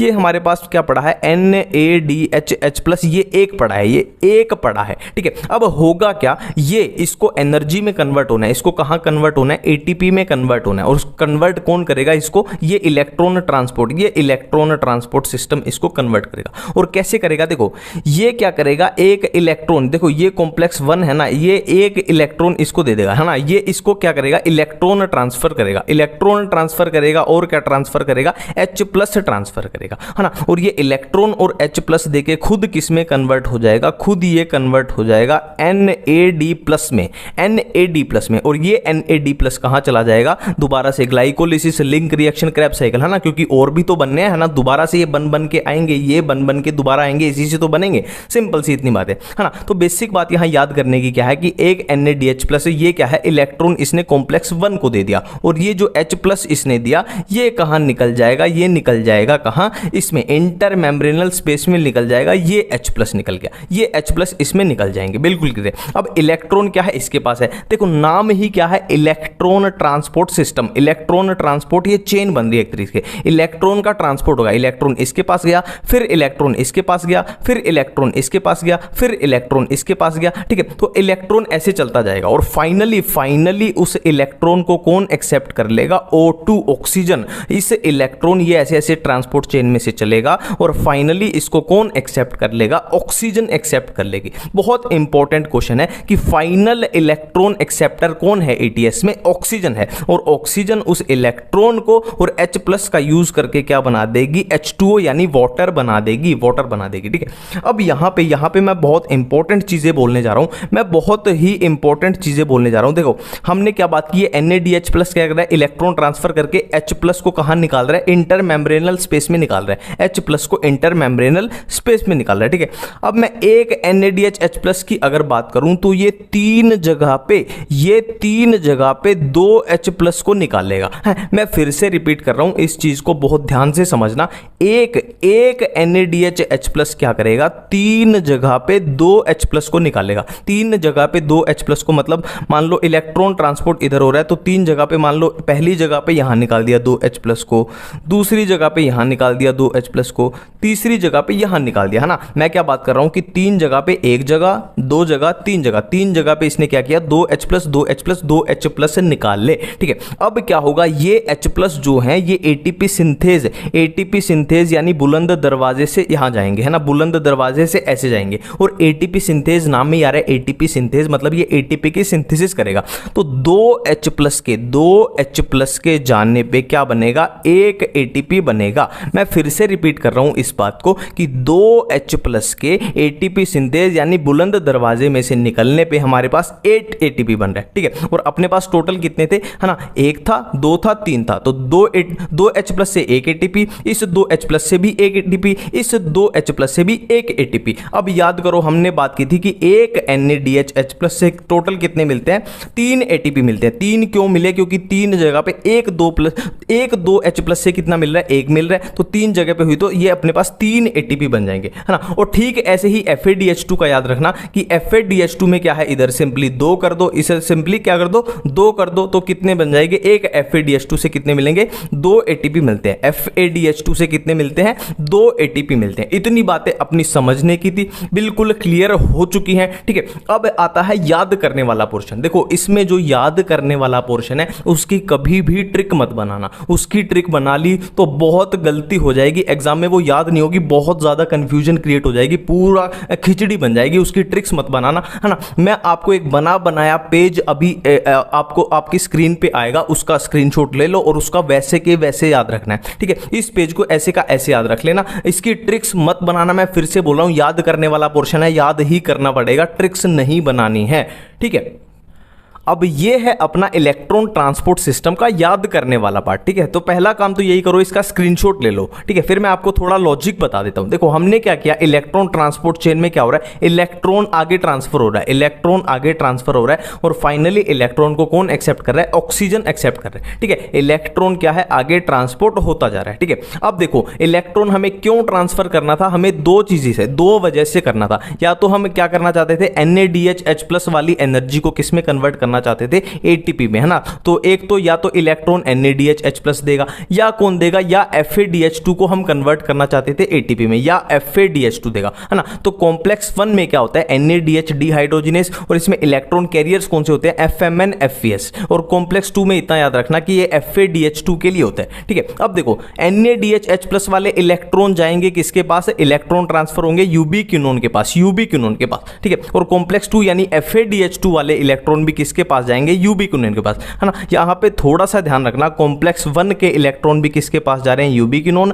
और कॉम्प्लेक्स 2 के भी किसके पास, यूबिक्विनोन के पास जा रहे हैं, है ना। क्योंकि दो टाइप की हमारे पास क्या है, दो टाइप के चेक थे हमारे पास, जो एनर्जी जिसमें छुपी हुई थी, ठीक है। अब यूबिक्विनोन के पास अब फिर से आगे बिल्कुल कॉमन चीजें होंगी, है ना। इसके लिए भी कॉमन चीजें होगी कि यूबिक्विनोन के बाद किस में जाएंगे, कॉम्प्लेक्स 3 में जाएंगे, कॉम्प्लेक्स 3 के बाद कहां जाएंगे, कॉम्प्लेक्स 4 में जाएंगे, और कॉम्प्लेक्स 4 के बाद कहां चले जाएंगे, इलेक्ट्रॉन ऑक्सीजन के पास चले जाएंगे, और फिर क्या अपना वो ATP सिंथेज वाला आ जाएगा। कॉम्प्लेक्स 3 में इलेक्ट्रॉन कैरियर्स कौन से होते हैं, cytochrome B, FeS, iron, sulphur, यूबिक्विनोन, cytochrome C1, और कॉम्प्लेक्स 4 में क्या होता है, साइटोक्रोम A और साइटोक्रोम A3। तो ये बेसिक सा थोड़ा फंडा था, ठीक है।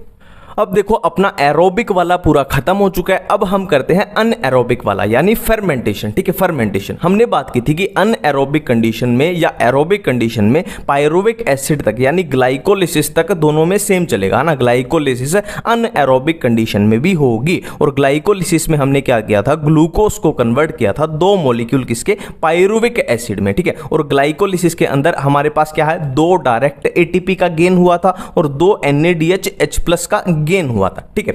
अब फर्मेंटेशन में हमने बात की थी या तो अल्कोहल वाली फर्मेंटेशन होगी या लैक्टिक एसिड वाली, है ना। सिंपल सी बात है, दो पायरुविक एसिड बने थे अपने पास, सिंपल है। पायरुविक एसिड अगर इथेनॉल, इथेनॉल क्या होता है, अल्कोहल होता है, अल्कोहल यानी इथेनॉल प्लस CO2 में कन्वर्ट हो जाए तो इसको क्या बोल देंगे, अल्कोहलिक फर्मेंटेशन। और पायरुविक एसिड अगर लैक्टिक एसिड में कन्वर्ट हो जाए तो इसको क्या बोल देंगे हम, लैक्टिक एसिड फर्मेंटेशन, ठीक है। देखो चाहे इथेनॉल बने चाहे लैक्टिक एसिड बने, किसका खर्च होगा, माइनस मतलब इनका यूज होगा, खर्च होगा। दो NADH+ है ना, एक पायरुविक एसिड के लिए एक NADH+ और दो मॉलिक्यूल हैं तो दो NADH+, इधर भी सेम दो NADH+ का यूज होगा, खर्च होगा। देखो अब सिंपल सी बात है, अगर एनर्जी का देखें तो हमने ग्लाइकोलिसिस में कितने बनाए थे, दो NADH+ बनाए थे, दो बनाए थे, तो चाहे ये हो है ना, दो बनाए दो खर्च हो गए, दो बनाए दो खर्च हो गए, कोई भी स्टेप ले लो दोनों में खर्च हो रहे हैं। मतलब नेट गेन अनएरोबिक कंडीशन में या फर्मेंटेशन में कितना होगा,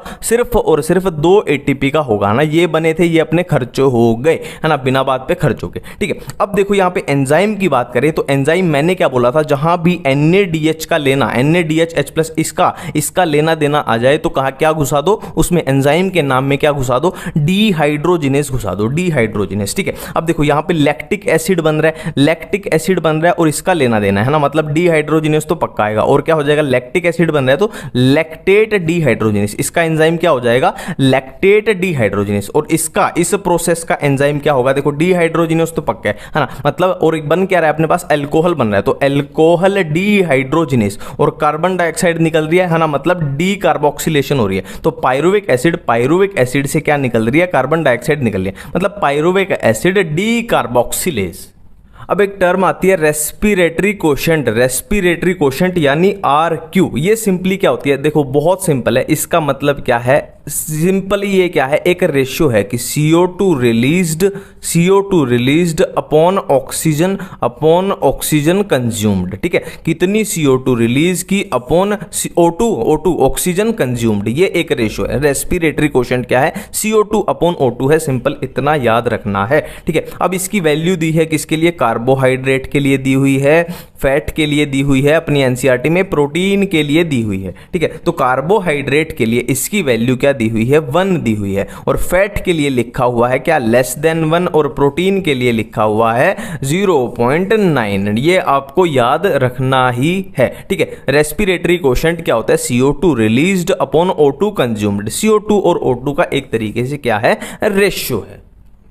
अब देखो एक ये टॉपिक है एम्फीबोलिक पाथवे, ठीक है। इसमें बिल्कुल सिंपल सा है, कुछ नहीं है, कुछ खास नहीं है। देखो हमने क्या क्या यूज किया था, रेस्पिरेटरी सबस्ट्रेट है ना, हम क्या क्या यूज कर सकते थे, हमने पार्ट 1 में भी बात की थी। कार्बोहाइड्रेट्स यूज कर सकते हैं, फैट्स यूज करते हैं, प्रोटीन्स भी यूज कर सकते हैं, ठीक है। बिल्कुल सिंपल है। अब कार्बोहाइड्रेट यानी ग्लूकोज का तो ऑलरेडी हम पूरे चैप्टर में पढ़ चुके हैं कि हम पहले क्या करेंगे, ग्लूकोज को तोड़ेंगे, क्या करेंगे, ग्लाइकोलिसिस करेंगे, और ग्लाइकोलिसिस हमने ये की, ग्लाइकोलिसिस की, और ग्लाइकोलिसिस के रिजल्ट से हमें क्या मिला, पायरुविक एसिड मिला, और पायरुविक एसिड से हमने बनाया एसिटाइल को एंजाइम ए, और इस रिएक्शन को क्या बोलेंगे, यहां पे लिंक रिएक्शन बोलेंगे। फिर एसिटाइल को एंजाइम से हमने चक्रियां घुमाई थी किसमें, क्रेब्स साइकिल में। तो ये तो ऑलरेडी हम कर चुके हैं। अब आपको याद क्या रखना है, देखो प्रोटीन्स की अगर बात करें तो प्रोटीन्स किसमें टूटेंगे, अमीनो एसिड में, और अमीनो एसिड डायरेक्ट कहां एंट्री मारते हैं, पायरुविक एसिड में। देखो सिंपल है, याद रखने का तरीका बताता हूं, P4 protein, P4 pyruvic acid, P4 protein, P4 pyruvic acid direct entry मारी। और फैट की बात करें तो फैट किसमें टूटेंगे, फैटी एसिड एंड ग्लिसरॉल में। अब जो फैटी एसिड हैं वो एसिटाइल को एंजाइम ए के थ्रू एंट्री मारेंगे, और आगे बिल्कुल सारा सिस्टम सेम चलेगा, ठीक है। और जो ग्लिसरॉल है वो कहां, डाईहाइड्रोक्सी एसीटोन फॉस्फेट के थ्रू एंट्री मारेंगे।